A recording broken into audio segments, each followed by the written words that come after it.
Part 1 च्या माध्यमातून आपण माहिती कशी भरायची, कोणती भरायची, कुठे काय भरायची याची सविस्तर माहिती घेतली आहे। आता पार्ट 2 च्या माध्यमातून जे कॉलेज सिलेक्शन आहे किंवा जे काय टर्म कंडिशन आहे या सर्व माहिती या व्हिडिओच्या माध्यमातून आपण जाणून घेऊ। ज्यामध्ये कॅप ऑप्शन मध्ये पार्ट 2 च्या माध्यमातून जे काय टर्म आणि मीडियम जे सिलेक्ट करायचे त्याची माहिती आणि कॉलेजची माहिती या फॉर्मच्या माध्यमातून या व्हिडिओच्या माध्यमातून आपण जाणून घेणार आहोत।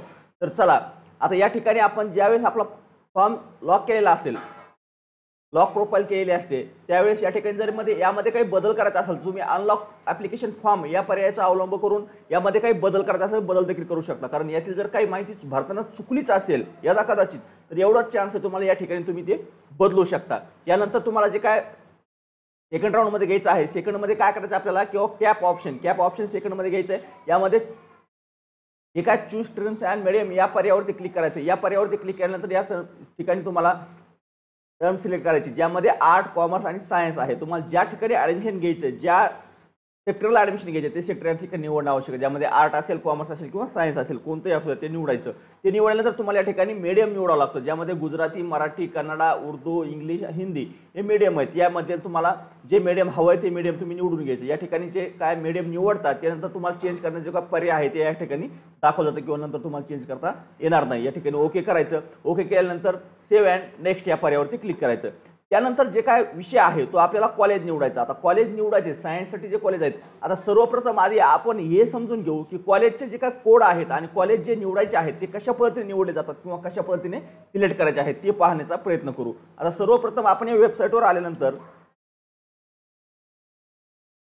या वेबसाईटवर आल्यावर या ठिकाणी आपल्याला जे काय कॉलेज आहे ते कॉलेज कशा पद्धतीने एकाच नावाचे दोन दोन कॉलेज असल्यामुळे अनेक ठिकाणी अनेक विद्यार्थ्यांना प्रॉब्लेम होतोय। त्यामुळे या ठिकाणी व्यवस्थित लक्ष द्या की सर्च कॉलेज या पर्यायावरती क्लिक करायचं। आपल्याला स्ट्रीम निवडायचं, आपल्याला सायन्ससाठी कॉलेज पाहिजे, तुम्हाला ज्या स्ट्रीमसाठी कॉलेज पाहिजे ते स्ट्रीम या ठिकाणी तुम्हाला निवडून घ्यावं लागेल। सायन्स असेल, आर्ट असेल किंवा कॉमर्स असेल ते निवडायचं।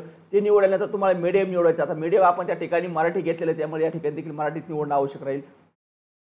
आणि त्यानंतर तुम्हाला या ठिकाणी जे काय खाली माहिती दिली आहे ती माहिती आपल्याला या ठिकाणी एक एक करून निवडून घ्यायची। ज्यामध्ये या ठिकाणी आपल्याला तुम्हाला ज्या जिल्ह्यातील कॉलेज पाहिजे ते जिल्ह्याचे कॉलेज जे काय रिजन आहे ते रिजन निवडून घ्यायचं की तुमचा जो विभाग आहे तो शैक्षणिक विभाग तुमचा किंवा विभाग निवडून घ्यायचा। विभाग निवडून घेतल्यानंतर तुमच्या या ठिकाणी तुम्हाला जिल्हा निवडून घ्यायचा आणि जिल्हा निवडल्यानंतर तुमचा जो काय तालुका आहे तो तालुका या ठिकाणी निवडायचा आणि सर्च कॉलेज करायचं।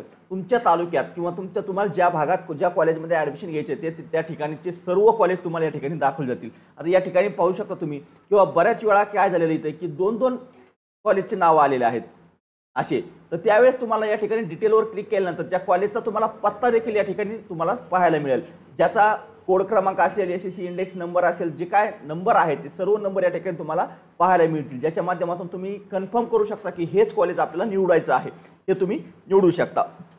आता या ठिकाणी कॉलेज निवडताना परत याच पोर्टलवर आपण येतोय। पहिल्या ठिकाणी आल्यानंतर या ठिकाणी आपल्याला कॉलेज निवडायचं, त्यामध्ये जिल्हा निवडायचा। जिल्हा निवडल्यानंतर तुमचा तालुका निवडायचा। तुम्हाला हवा असणारं कॉलेज, जे कॉलेज हवा आहे त्या कॉलेजच्या समोर या ठिकाणी तुम्हाला त्याचं डिटेल्स सुद्धा पाहायला मिळतं, ज्यामध्ये त्याचा ॲड्रेस सर्व माहिती या ठिकाणी आपल्याला पाहायला मिळते। त्यानुसार तुम्हाला जे कॉलेज हवं आहे ते कॉलेज समोर आपल्याला हे कॉलेज हवं आहे त्या कॉलेजवरती ॲड या पर्यायावरती क्लिक करायचं आणि तुमचं जे कॉलेज आहे ते या ठिकाणी ॲड होऊन जातं। कॉलेज ॲड झाल्यानंतर तुम्हाला खाली सेव्ह चॉईस या पर्यायावरती क्लिक करायचं। सेव्ह चॉईस या पर्यायावरती क्लिक केल्यानंतर आपल्याला त्यानंतर आपलं जे काय प्रोफाईल आहे लॉक ऑप्शन फॉर्म हा पूर्ण करायचा। लॉक फॉर्म प्रक्रिया पूर्ण केल्यानंतर आपल्याला जी माहिती आहे ती माहिती या ठिकाणी दाखवली जाते। या ठिकाणी आपल्याला आपण निवडलेले कॉलेज ही सर्व माहिती या ठिकाणी दाखवली जाते। याच्या माध्यमातून आपल्याला या ठिकाणी जी काय ॲप्लिकेशन आहे ते ॲप्लिकेशनची प्रिंट काढून घ्यायची। प्रिंट काढण्यासाठी प्रिंट ॲप्लिकेशन फॉर्म या पर्यायावरती क्लिक करायचं। त्यानंतर आपला जो काय ॲप्लिकेशनची प्रिंट आहे ती प्रिंट आपल्यासमोर येते, याची सेव्ह करा PDF च्या माध्यमातून किंवा प्रिंटरच्या माध्यमातून प्रिंट काढून ठेवा, जेणेकरून आपल्याला ॲडमिशन करताना याची गरज पडू शकते। तर चला ॲडमिशन प्रक्रियेची सविस्तर माहिती या दोन व्हिडिओच्या माध्यमातून आपण जाणून घेतली आहे। यामध्ये आपल्याला काही शंका असतील, काही समस्या असतील किंवा काही अडचण येत असेल तर व्हॉट्सअपच्या माध्यमातून, टेलिग्रामच्या माध्यमातून किंवा कमेंटच्या माध्यमातून संपर्क साधण्याचा प्रयत्न करा। आम्ही आपल्याला नक्कीच मदत करण्याचा प्रयत्न करू। चला धन्यवाद। आजच्या व्हिडिओमध्ये एवढीच माहिती। भेटूया नेक्स्ट व्हिडिओमध्ये नेक्स्ट पॉईंट सोबत।